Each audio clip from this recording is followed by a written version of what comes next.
Welcome to Critical Issues, Alternative Views. Glad you could join us today.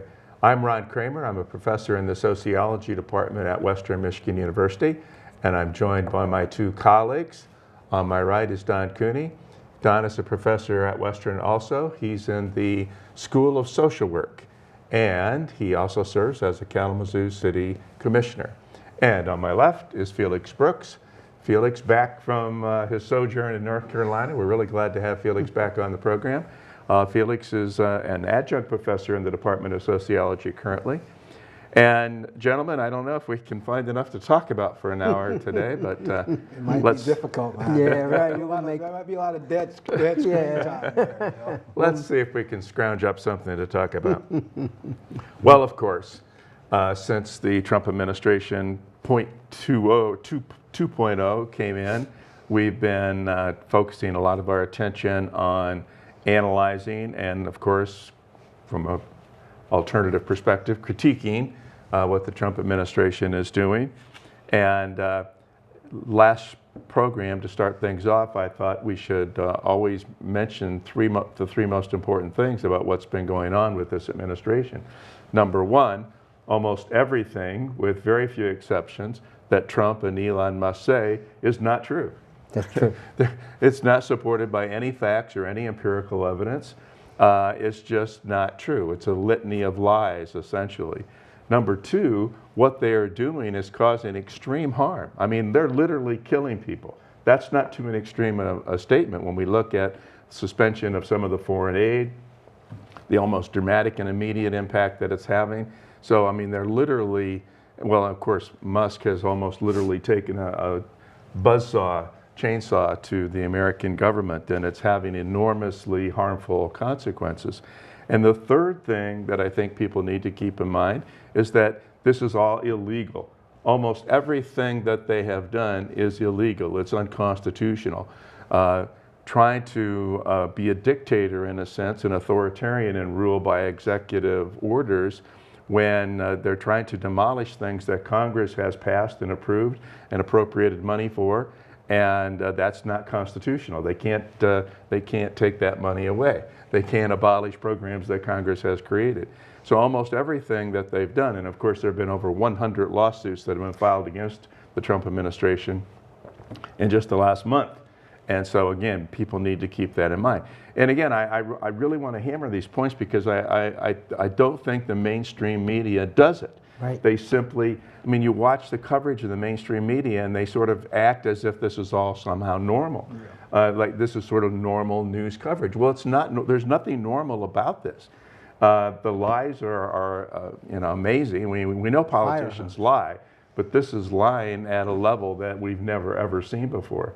And again, the harms are just really piling up, causing so much suffering and more suffering to come. And the third, this is creating a constitutional crisis in our society. If the executive branch is going to become an authoritarian and push away the other two branches of government, well, that means we don't have a democracy anymore. So, and again, I wish the mainstream media would hit those 3 points. Yeah. So we're going to hit them. Okay, that said, lots to get to. President Trump came to a joint session of Congress last week and gave an address. It wasn't an official State of the Union, but it's very similar in format. And it was a very short and pithy speech, wasn't it, Don? Longest in history. Longest in history. I think it was an hour and 29 minutes too long. 1 minute would have been fine. You know, if it was a State of the Union, he said very little about the state of the people in this country. He didn't mention the people who don't have health care. He didn't mention that 40% of the people in this country could not afford an unexpected $300 bill in a month. He didn't talk about the people that are being laid off and losing their livelihood. No, as you said, the thing that struck me most was the lying. One thing after the other, you couldn't keep up with it, all the lies that were out there. And my question is, For what? Who's benefiting by all this? Certainly not ordinary people. So it was very, very troubling. One of the most troubling things for me is cutting off the foreign aid. People are dying right now because of what they're doing. And why? What do we get out of that? Who profits from that? It's a very tough time. But it is a time when I think we have to stand strong and resist. Because if we don't, he's just going to run roughshod over us all. Felix, your take on the Trump speech. I remember when we were in grad school, this is way back in the 80s, in political science, and one of the assignments that we were given was to watch a speech by Fidel Castro. And so when I'm watching the Trump speech the other night and listening to the episode, I'm thinking the same thing. That's what this is what it reminds me of. All he was talking about was as it pertained to him. This was nothing about a grand vision for the whole of the republic, but about him and how it reflected on him. And how he talks about American dominance, and he talked about, well, there might be a few hiccups along the way, some short-term pain, but we're okay with that. And I'm thinking to myself, what do you mean we are okay with that?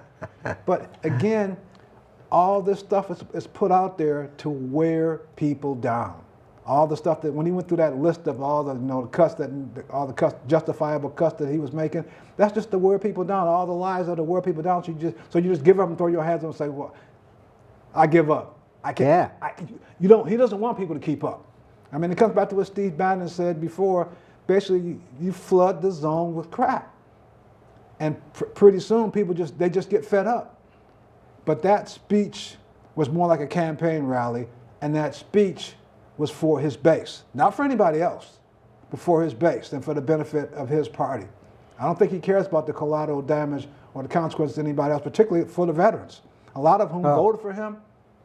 Oh well, this is the direction that we're going to go in, and I think it's going to be characteristic of how he proceeds going forward, because we've reached the stage, as one of the commentators on one of my podcasts said a couple of days ago, where we're in a post-accountability world. That license was given to him by the Supreme Court, so it doesn't matter what I do. You can't hold me accountable. So we're going to do these things. The only thing that they seem to respond to, and we've seen it this week on the tariffs, it was the market. The rest of us can complain all we want to, but if the market speaks, then maybe I want to reconsider, maybe I want to back off a little bit. But other than that, it's move fast and break things. And who cares about the consequences? Because we can deal with that. We're okay with that. I mean, that's what they're saying. Yeah. One commentator called it Mad King cruelty. What's happening? Mad King cruelty.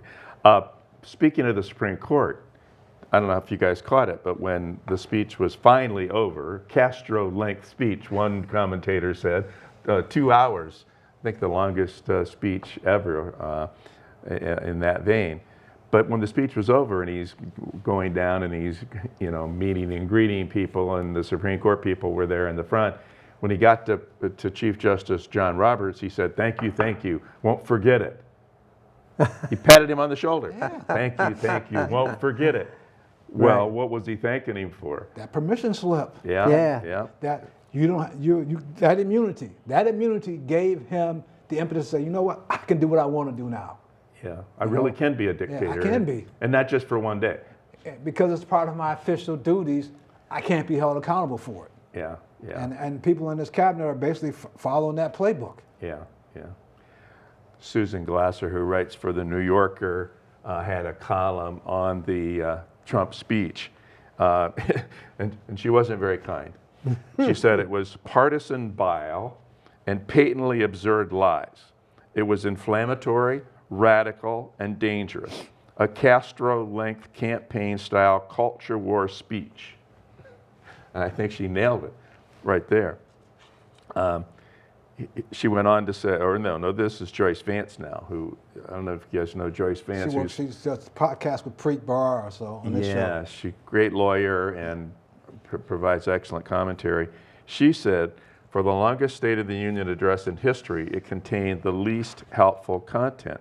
It was more campaign rally, stump speech, and culture wars checklist than a vision for leadership. Trump did not address the issues the country faces in a substantive way. There was little of substance. Perhaps that's the ultimate comment on the man in his time as president. There was very little of substance here.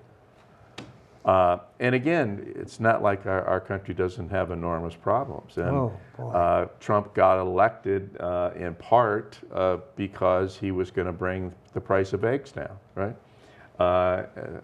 Last time I've noticed, the price of eggs has skyrocketed. They haven't come down. But I mean, again, speaking to the economic bread and butter kind of issues. Yeah. And Trump has no concern with those issues. But as now. one Republican congressman said the other day, people should just go out and buy chickens. Their own chickens. I mean, and he was dead serious about that. Oh my you know? goodness. Wow. Yeah, it's really reminiscent of the let 'em eat cake. Yeah, right. Yeah. I mean, it really is funny, almost sometimes, ironically funny, to watch Republican politicians twist and bend and contort themselves to somehow come up with some wild justification for things that are not justifiable.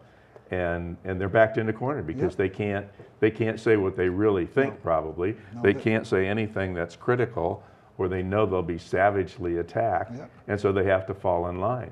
And they know that the cult will come after them if they say anything untoward toward the president. And so it's comical because they say the most absurd things to justify things that cannot be justified. That's amazing. Yeah. There was one other part of the speech that I just want to come back to.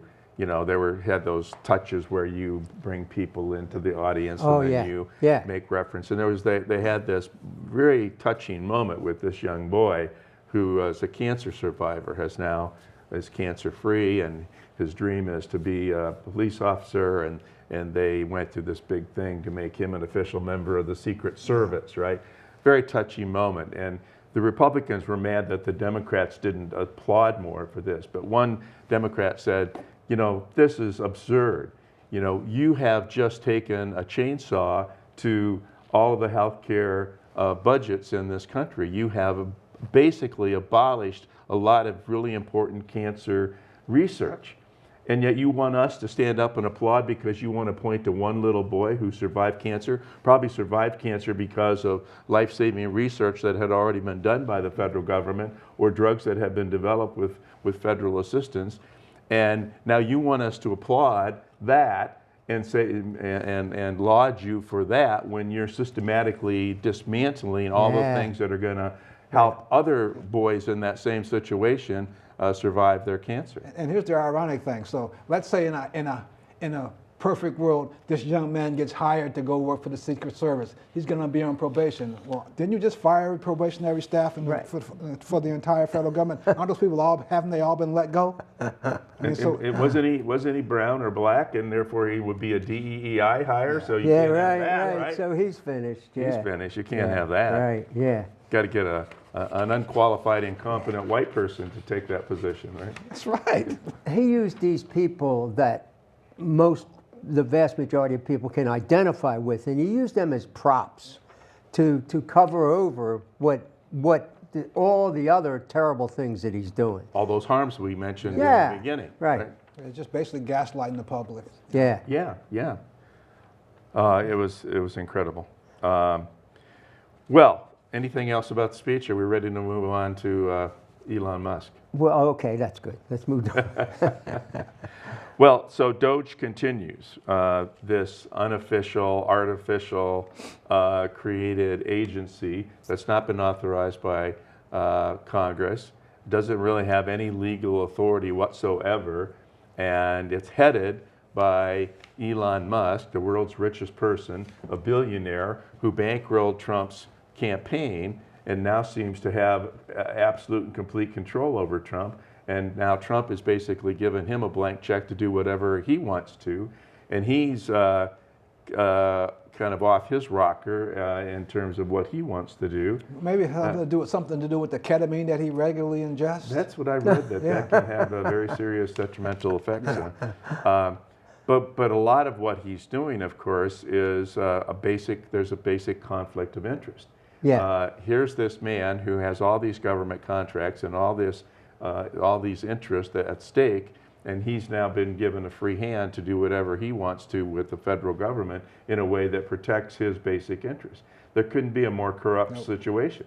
I mean, this is absolute corruption and conflict of interest that we're witnessing with this man. By the way, just to go back to the speech for one more thing. At some point during the speech, Trump introduced Elon Musk, who was actually wearing a suit this time, and he got up and he's waving to the applause of the Republicans and everything, and then Trump goes on to say, yes, he's we have this Department of Governmental Efficiency, DOGE, and he's heading this up, right? Well, in court cases, they've been saying, oh, no, he's not the head of this agency. No, it's some other flunky further down the line. He's not. He's just this sort of advisor. But Trump came right out and spilled the beans, right? Yeah. He said, oh, yeah, he's in charge. Within minutes, I think, there were several attorneys who went in and amended their lawsuits against Trump and Musk to say, okay, you've come into court and claimed that he's not in charge. But in fact, the President of the United States just said it in an address to Congress that he is in charge of DOGE. And so those lawsuits just got bolstered enormously by that. They get caught up in their own lies, Yeah. Well, they published their first dashboard. That Oh, outlined yes. all the cuts they made. And of course, within 48 hours, they had to revise it because people picked it apart because they were wrong. Yes, totally. They were taking credit for contracts that had already been canceled years ago. In some cases, like 15 years ago, and putting it up there as a check mark on their dashboard, and it turned out not to be true. So they had to go back and take all that stuff off. Yeah. The top 5 items they had on the dashboard all had to be replaced within 48 hours. Yeah. So it's like, do you guys really know what you're doing here, or do you think people are not going to follow up and check your work here? They don't care. They just act without any kind of a plan, any thinking things through. They're just cutting. That's what they want to do, but they're not looking about. I heard a person the other day say, it's like cutting off your arm and then saying, oh God, I needed that. Yeah, that's where we are. I had a hangnail, so I cut off my arm. Right? But the courts have basically, at least at this point in time, have been able to sort of stem the tide a little bit with Doge. They're going to be overwhelmed, though. Yeah. They are overwhelmed. And yeah, it's going to take more than that. It's going to take Congress standing up. But I don't see what hope we have with the Republicans for that. No, they're not. They are not budging. I mean, it's like what you said, Ron. They're terrified that if they get on the wrong side of Trump, they're going to come after him. But from what I've also heard, a lot of them are terrified for actual physical threats as well, if they get on the wrong side of Trump, because they know what kind of a storm would be headed their way. So despite them understanding what's going on here and not wanting to go along, they're not going to do it, especially not in a public way. Yeah, that judge who ordered them to reinstate the grants that they had for work that was already done, he's been under a lot of threats. So this is really troubling that happens now, that elected officials are so pressured. I've not heard that before. Yeah. I think this is new. Yeah, They're terrified. Yeah. It's new old because it's right out of the fascist playbook. Yeah. I mean, it really is. It's right out of the playbook of any authoritarian to create that fear and those threats so that people back down and don't challenge them. And not only do they want the common person to fear them, they want the people inside the regime to be fearful of getting on the wrong side of them as well. That's how this works. That's how you keep people in line. Right. You look at what's gone on in Iran since the Ayatollahs came into power, or any other dictatorship. That's the playbook. Our enemies, we want them to be fearful of us, but you folks that surround us, same thing. Here's the line you can come up to, but if you go over that line, we'll throw you out there with the rest of them as well. We have no gumption at all about doing that. We see that in the city. The directives that he's put out about cooperating with the deportations, and there's a line in there that says, we will go after any elected officials who try to hinder this. trying to scare elected officials to jump in line right away. Well, you saw that with the director of the FBI in the New York division, who said Yeah. he told his workers, "We're going to stand up to this. We're not going to, have people, turning over names of people of their colleagues who investigated January the 6th." And they marched him right up out of there. He's done now. I mean, he was a 30-year veteran. Wow. And out the door because he didn't agree with them, with the administration going after agents who were simply assigned cases to do their job, and now you want to fire them all? Yeah. I still don't even understand the logic of that. I understand Trump is vengeful. He wants to get revenge over any investigations of January 6th. But why target the individual FBI agents who simply were doing their job and were assigned to get, again, go after the higher ups, the people who, even that would be totally illegal and illegitimate. But to target even people who, people further down the line who are just doing their job seems to be. Well, I think in their world, there's no such thing as a neutral arbitrator. No, you're either with us or you're against us. So you're either on our side or you're on their side. Yep. And so you can't just say, well, I was only following orders. They're not going with that. If they've drawn that line through your name, that's it. You're out. You're out the door. Yeah. But I was pleased the way those mayors from the cities that were Boston, New York, and the other cities, Denver, they were called in to go after them for not cooperating because they're sanctuary cities and welcoming cities. But they held their ground very well. They said, look, we want to stop crime, but that's not, immigrants have nothing to do with that. The crime is not coming from them. And you're telling us to take our people away from their main job and do your kind of work, and we're not doing it. I thought they were great. They The stood mayor of strong. Boston, I thought, was particularly Yes, effective. especially. She did Yes, a she was fantastic great. job of She was standing up great. to them. Yeah. She didn't back down. No. She was calm, she was collected, but she was pointed, and she really put them in their place. Yes. She did a fantastic job. Yeah. Republican politicians are fearful of Trump and Primary. the Trump call, but they're also fearful of their constituents all Yes. of a sudden. Yeah. Because, again, we have, it's important to point out, Trump, the vast majority of people in this country did not vote for Trump. Okay? They did not. He won the election, but the vast majority of voters did not vote for Trump. Trump got 32% of the eligible voters. Kamala Harris got 31% of the eligible voters. And the other 38 or so percent of eligible voters either did not vote or voted for a third-party candidate. And so they're claiming this mandate. Yes, mandate.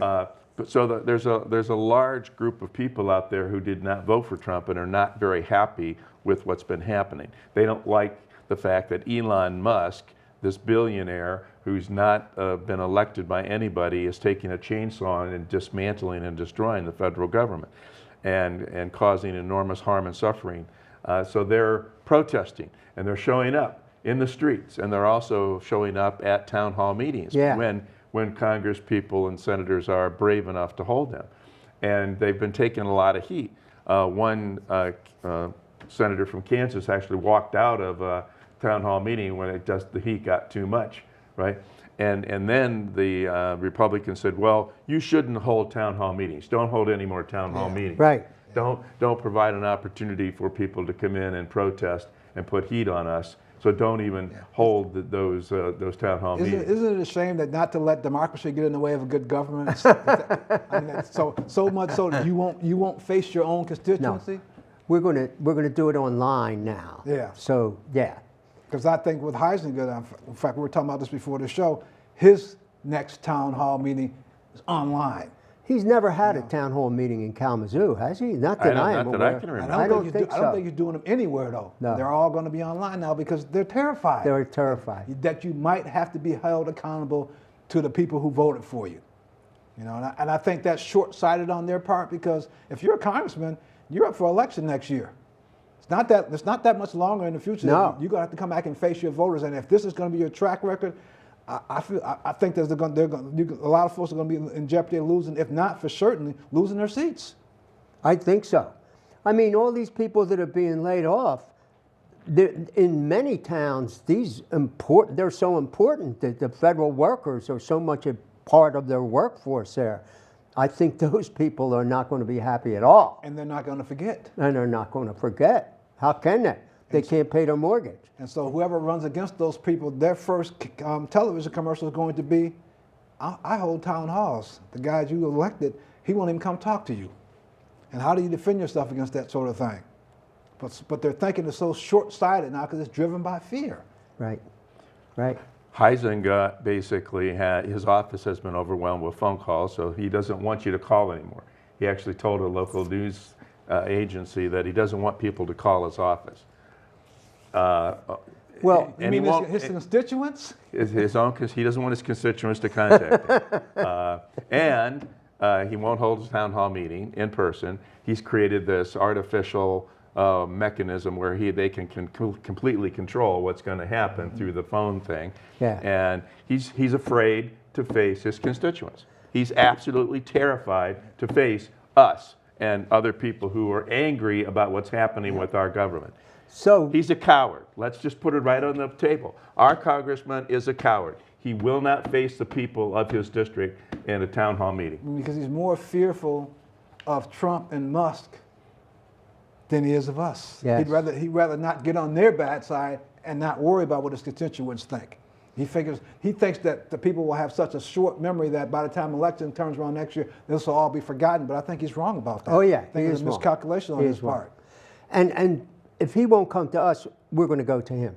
There will be more and more people showing up at his office in large numbers, and he's going to feel the heat. Yeah. There's an organized campaign for people to go to his office in Holland.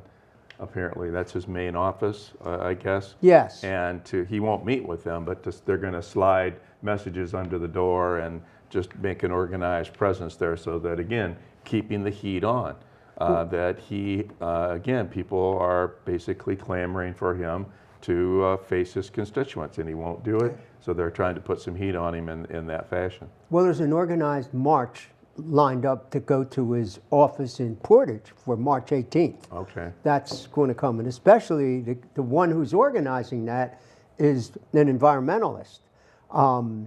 And so there's a lot of people that are going to be joining that march. Yeah. What So did we he can win Wednesday. the election by last time? What were the margins? I think I'm just curious, 'cause I I think it wasn't was here a then. pretty comfortable. Substantial. He Yeah, won it it was pretty substantially. substantial. So you He's mean got like a lot of 60-30? money. He's got a lot of money. And again, this district has been recreated, and it's pretty favorable tough to to win. Republicans in general. Yeah. You've got the blue bubbles that are within the district, but for the most part, it's a safe district for Republicans.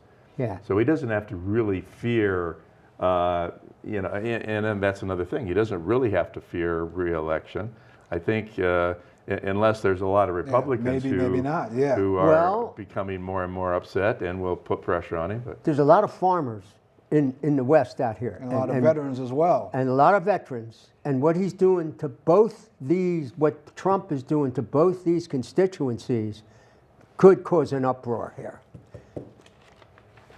yeah. Stay tuned, as Rachel Maddow always says, right? So again, I just want to come back to Elon Musk and Doge and a couple of things. First of all, again, they claim that they're finding fraud, waste, and abuse, and that's what they're cutting. Yeah. That's not true.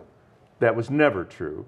That was never their intent. And there's now a scientific study done by some political scientists that show, here's the start of the article, the evidence is now undeniable. What we're witnessing in Washington isn't about efficiency or cutting waste. It's a calculated, ideologically driven purge of federal agencies perceived as liberal, a playbook lifted directly from the modern authoritarian regimes.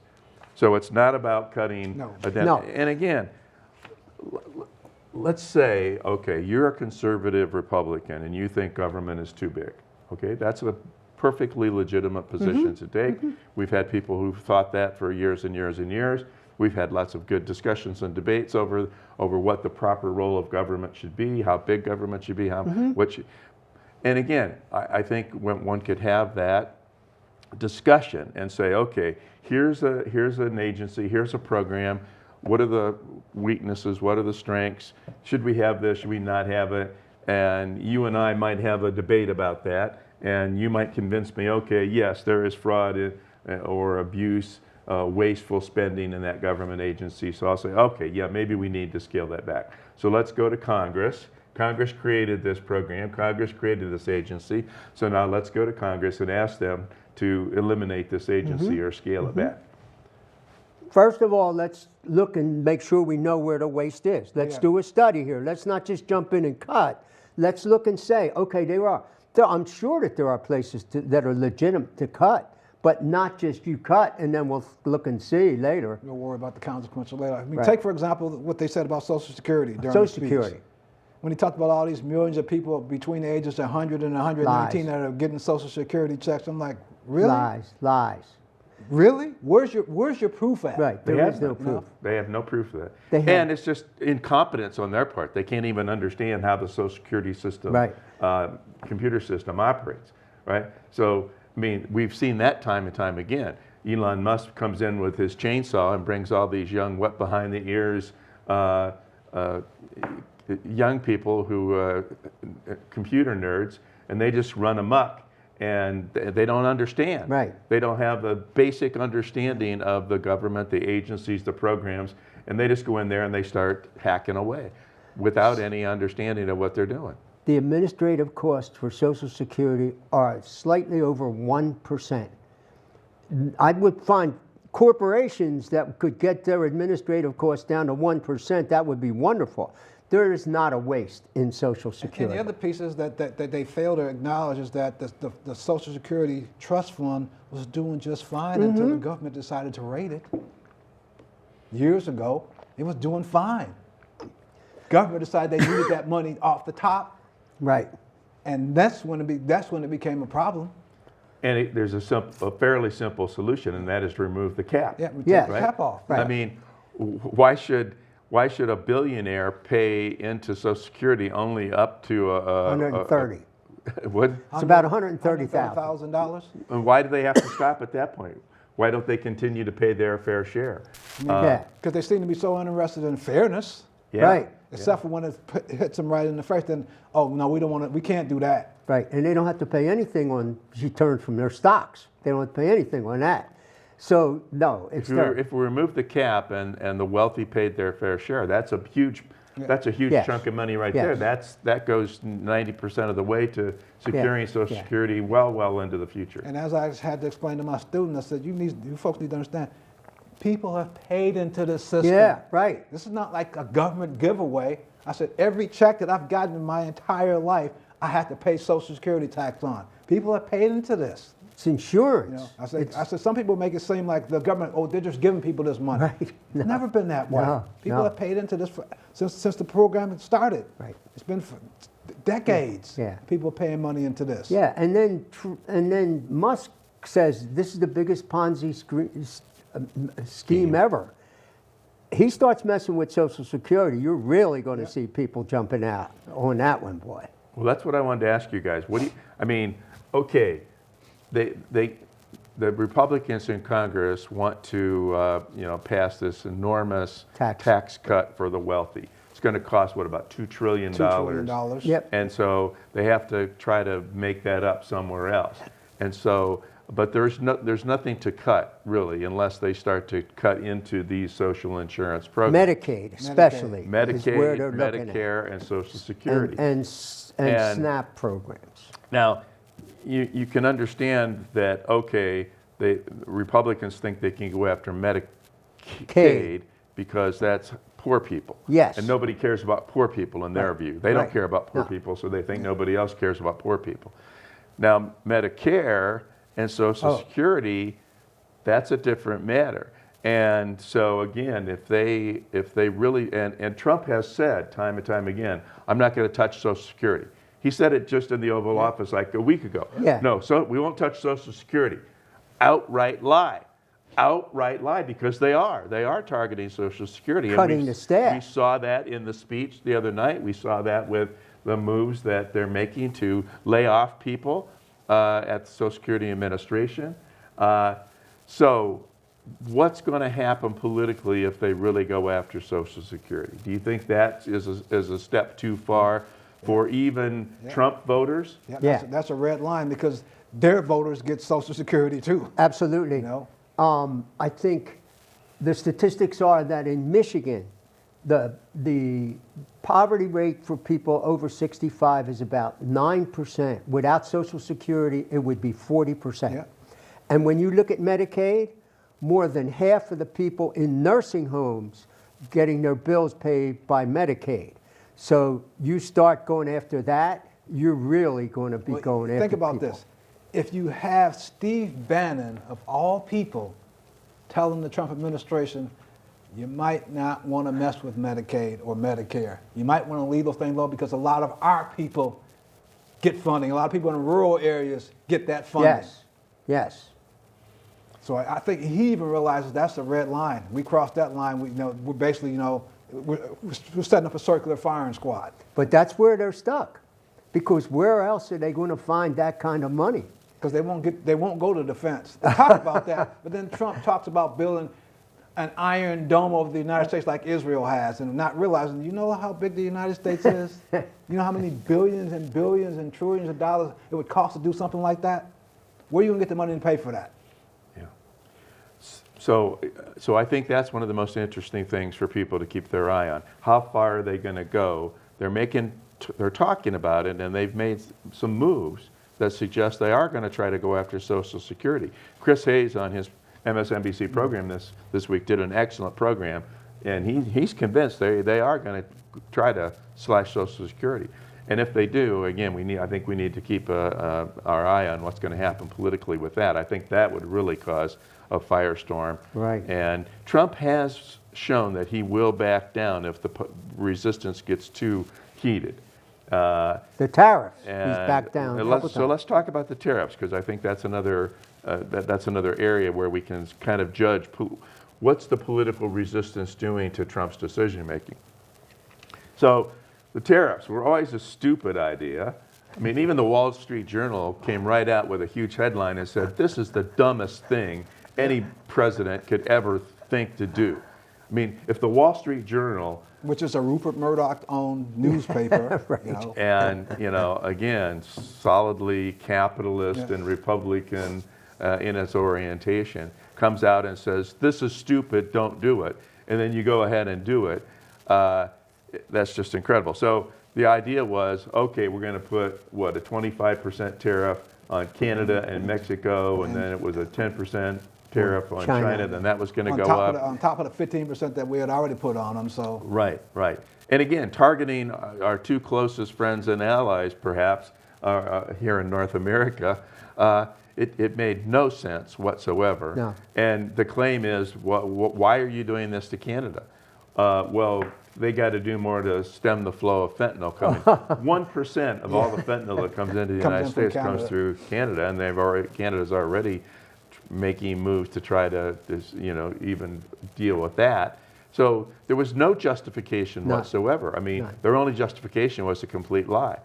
And so again, this causes a firestorm, and then what happened? He backed off. And the reason he backed off is because the markets. The markets went. This is the worst week for the market since the year started, and it's directly attributable to these tariffs. Yeah. He saw that. That's the one thing historically he's responded to. When the market speaks like that, and the market started going down by 1,000, 1,500, 2,000 points, he can see that. You can't cover that up. You can't call that fake news. He knows that. And so all of a sudden, what do we wake up today? Never mind. Well, they're paused. For another They're month. paused for a month, right? But even then, the market's saying, no, Mr. Trump, we want certainty. So the market's still volatile because they don't. Are you going to do this or are you not going to do it? Can't plan.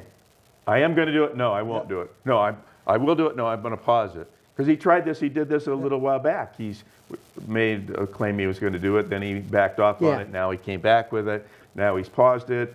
The uncertainty is killing the capitalists and their market. And if you saw him on Tuesday when they asked him, when the interviewers asked him, do you have any regrets at all about putting these tariffs on? What did he say? Absolutely no regrets. None. And then here we are Thursday, yesterday, we're going to pause for another month. Well, what is that all about? Because he understands that's money. Yeah. That's some of your billionaire, people. your compatriots' fortunes rest with how the market goes up and down. So you're not going to mess with that. So now he's got to figure out a month from now, what's he going to do?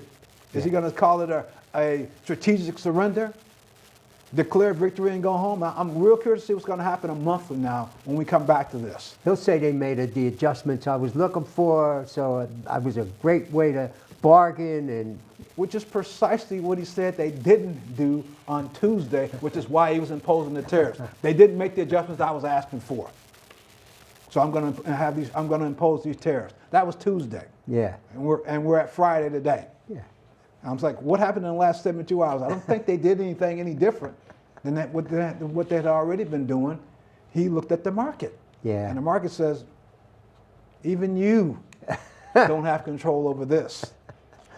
And again, let's think about part of the reason so many people voted for Donald Trump, because they were concerned about inflation, they're concerned about the economy, even though the Biden economy was about as good as you can get. Yeah. I mean, Yeah. in objective terms, if you really look at what happened economically under Biden coming off of COVID, and yes, there was inflation due to COVID and supply Giving people chain money. issues. A lot of money in the system that had been Yeah. pent up for a long time. But Right. still, that was coming down, and overall, the Biden economy was pretty good. But people still felt that that was a concern, that was a Right. perception, and they acted on that perception.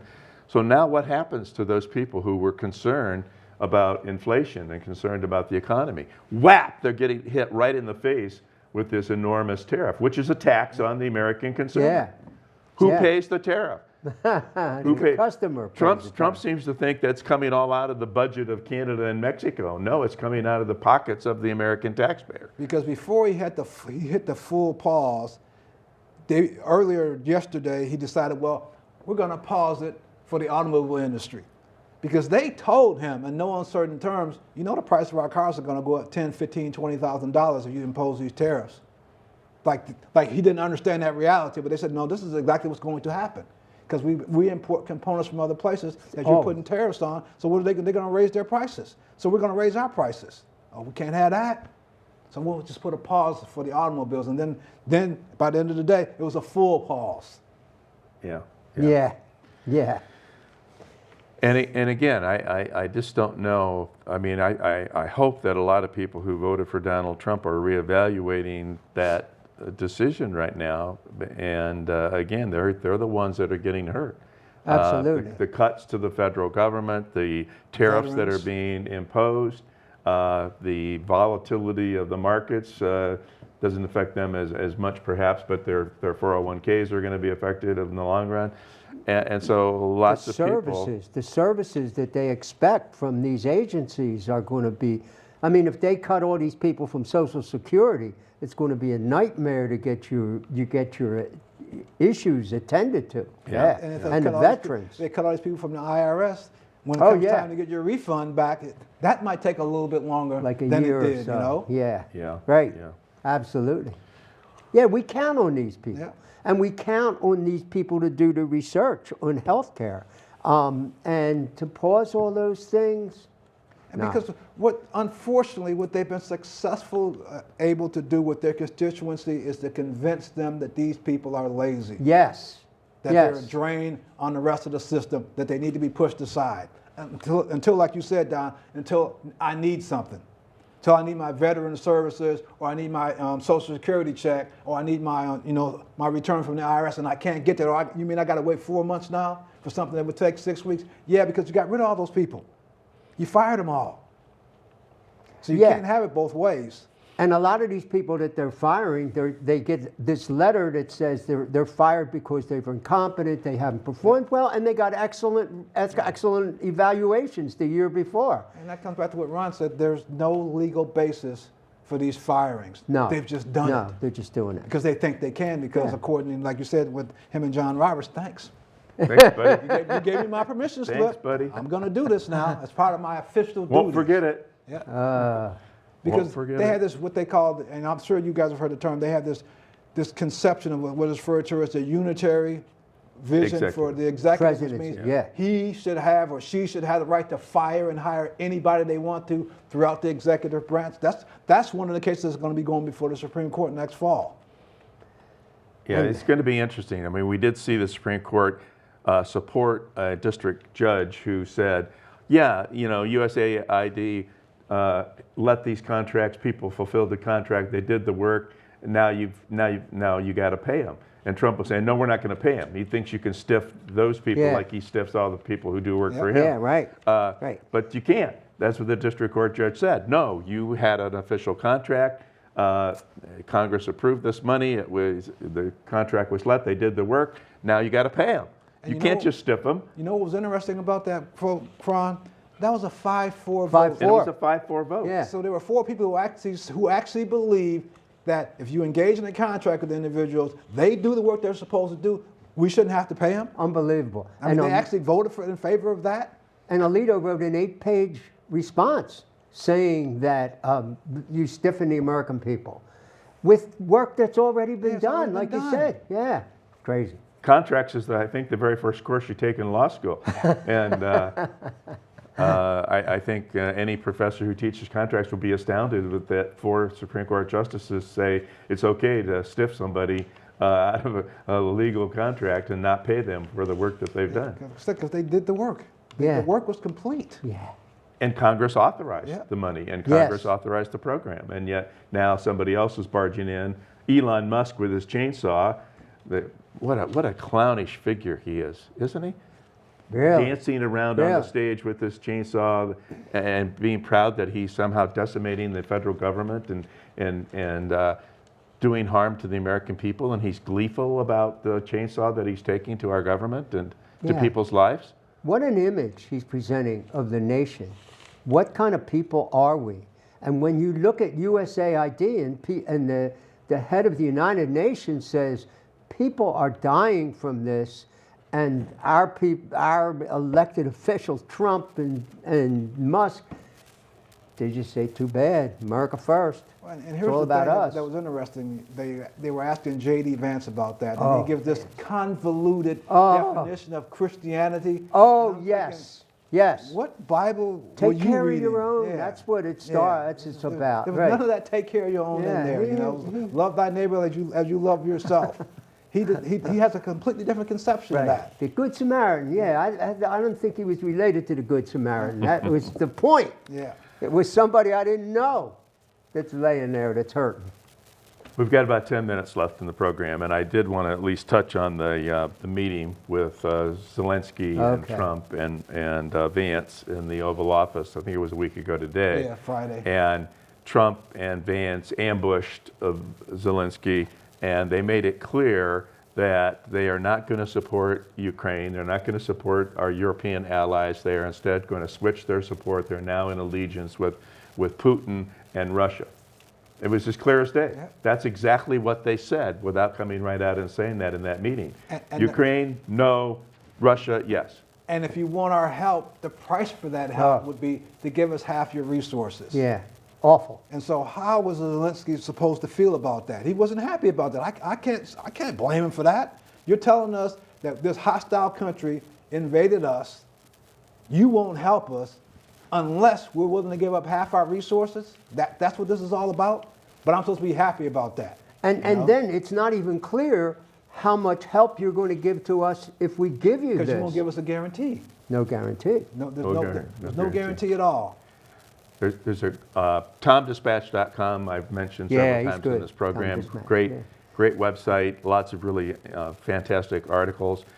Alfred McCoy, who's a history professor at the University of Wisconsin, wrote an article last week, and he basically comparing Trump to McKinley, and he's saying, let's Trump wanted to rename the mountain Denali in Yeah. Alaska, Yeah. Back to Mount revert it McKinley. back to Mount McKinley. Well, why?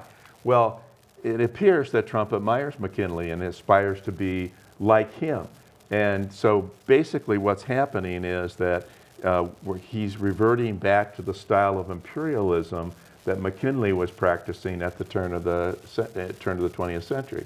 And it's, you know, again, the Spanish-American War and grabbing Cuba and the Yeah. Philippines and negotiating to get Hawaii. This was all a form of colonial imperialism that McKinley practiced. And of course, Trump wants to grab Greenland, Yeah. he wants to grab Panama, he wants to make Canada the 51st state. And he sees in McKinley, I mean, he's serious about all that stuff. And he sees McKinley as kind of a model. Well, McKinley grabbed all this land, he seized all this territory. You know the other thing that McKinley did? He imposed tariffs. He imposed tariffs. And he tried to have these big diplomatic negotiations with Spain where he was, you know, trying to rule the roost. And so, again, what Alfred McCoy says is that Trump is basically emulating McKinley. He sees himself as McKinley, seizing land, imposing tariffs, and being the big deal maker in the world. And I thought that was just an amazing analysis that he did. And again, we've had 3 different forms of empire in this country. We had the first form of empire, of course, was colonial, or was the continental expansion, right? And that led to the genocide of the Native Americans and stealing land from Mexico. Then we had the McKinley version of colonial imperialism in the late 19th century.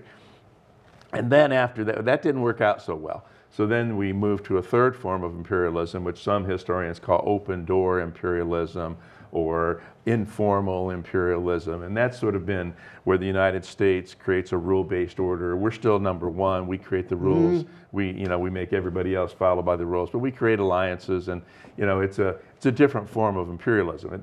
And informal imperialism probably doesn't quite cut it because we have 800 military bases ringing the world, and we, Vietnam and Korea and Afghanistan and Iraq, we had direct military intervention. But nonetheless, they still call it informal imperialism.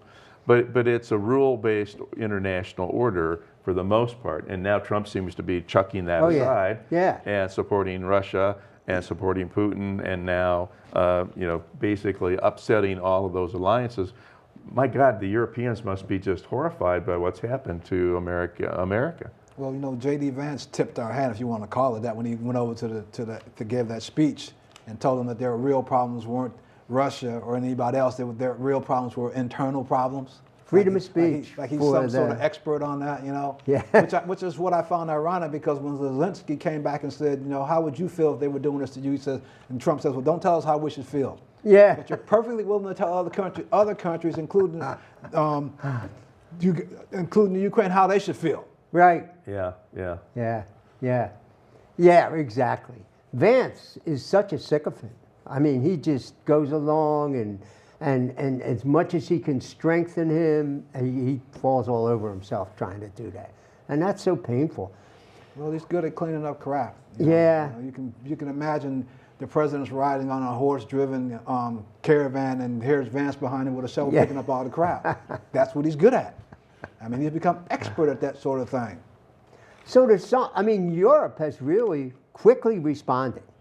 Okay, you're moving this on our own. And again, they were doing more to support Ukraine in the first place. They have put more Trump aid than we Trump have. and Vance keep saying America has done more. No. The Europeans have done more. But we've done a substantial amount, and now Europe's going to have to pick that up even more so. So again, I think Zelensky's in a really tough spot now. Yeah. And it was, what was also interesting was that Vance basically said, we're going to negotiate an end to this war with Russia, but Ukraine's not involved in the negotiations. No. Ukraine wasn't invited to the talks that were held. Right. How can you have negotiations to end a war if one party is excluded, or all the concessions have to be made in advance by that party before you can even start the negotiations? And that party is the aggrieved party. But they flipped the whole script and made Russia into the victims. Right. They're the victims here. Yeah, because Zelensky started it. Yeah. Right. Yeah, I mean, I think there's lots of legitimate criticism of U.S. With regard to Russia following the Cold War and the expansion of NATO to the east. I mean, there's plenty of legitimate criticisms about how that whole situation was set up to begin with. But nonetheless, Russia invaded Ukraine. That's a clear violation of international law. And the Ukrainians have been resisting as best they can with Europe's support and our support, and now we're basically pulling the rug out from under them. And you know, the idea that Trump would align with Putin, two authoritarians, and what threat that poses to the world order is really sort of incredible. Yeah. I mean, if you take what some people refer to as the mob theory of Trumpism, who's he going to admire? Putin, Oh, right.